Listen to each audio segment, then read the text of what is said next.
Bonjour, je suis Christian Piedalu, enseignant-chercheur à l'UMR Silva AgroParisTech Nancy, et je vais vous parler de la caractérisation des stations forestières dans le cadre du changement climatique.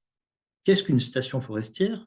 C'est une segmentation du territoire en unités qui sont écologiquement homogènes. Cette segmentation va être réalisée dans le cadre de catalogues ou de guides des stations à l'échelle de petites régions naturelles et vont permettre d'identifier sur le terrain le type de station grâce à une clé de détermination basée par exemple sur la flore, la topographie ou des caractéristiques du sol. Après avoir déterminé ponctuellement le type de station, une cartographie par échantillonnage à l'échelle de la forêt le plus souvent va être réalisée et les limites vont être interprétées pour avoir une carte continue dans l'espace. Ces données stationnelles sont importantes pour bien caractériser les potentialités des essences et les risques qui sont associés et vont être utilisées notamment lors de l'aménagement forestier. Ces cartes ne sont pas disponibles partout en France parce que la réalisation de guides ou de catalogues est lourde et coûteuse à mettre en œuvre.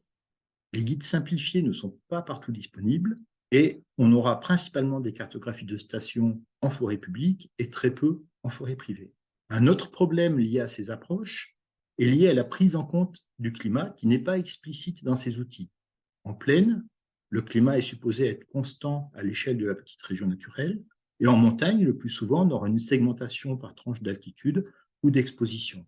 Et donc, cela constitue une limite importante pour la prise en compte des effets du changement climatique sur les essences. En effet, on constate un décalage des aires de distribution des essences vers le nord ou en altitude, et on aura besoin de pouvoir évaluer la vulnérabilité des essences en place et de déterminer si des introductions de nouvelles essences sont possibles. Alors, comment prendre en compte le changement climatique dans ces outils?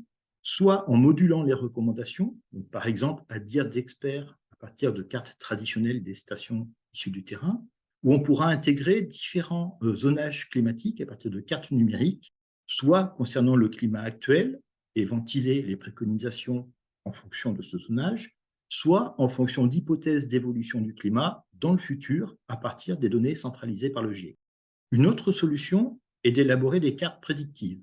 Pour cela, on va identifier, modéliser et cartographier les facteurs écologiques qui sont jugés importants à l'échelle de la région naturelle, en utilisant des bases de données, comme celle de l'inventaire forestier de l'IGN, en utilisant des techniques de bioindication pour prédire des propriétés du sol à partir de la flore, et des données numériques liées par exemple au climat ou à la géologie.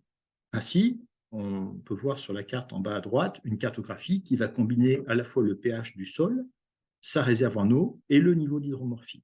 On pourra ainsi prédire des potentialités des essences, soit directement, soit en discrétisant et en combinant ces différentes cartes élémentaires sous forme de cartes des stations.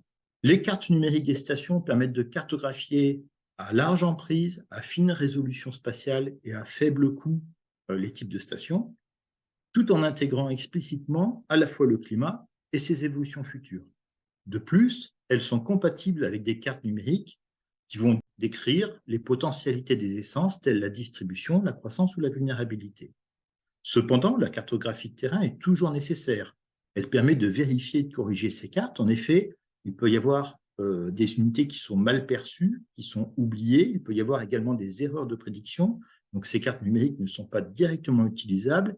Ils doivent être vérifiés et corrigés par des inventaires de terrain qui sont réalisés pour un coût limité. Aujourd'hui, ces approches sont déjà en œuvre à l'échelle du territoire national et des régions entières disposent de cartes numériques des stations qui ont vocation à se généraliser dans le futur pour intégrer les effets potentiels du changement climatique. Merci de votre attention.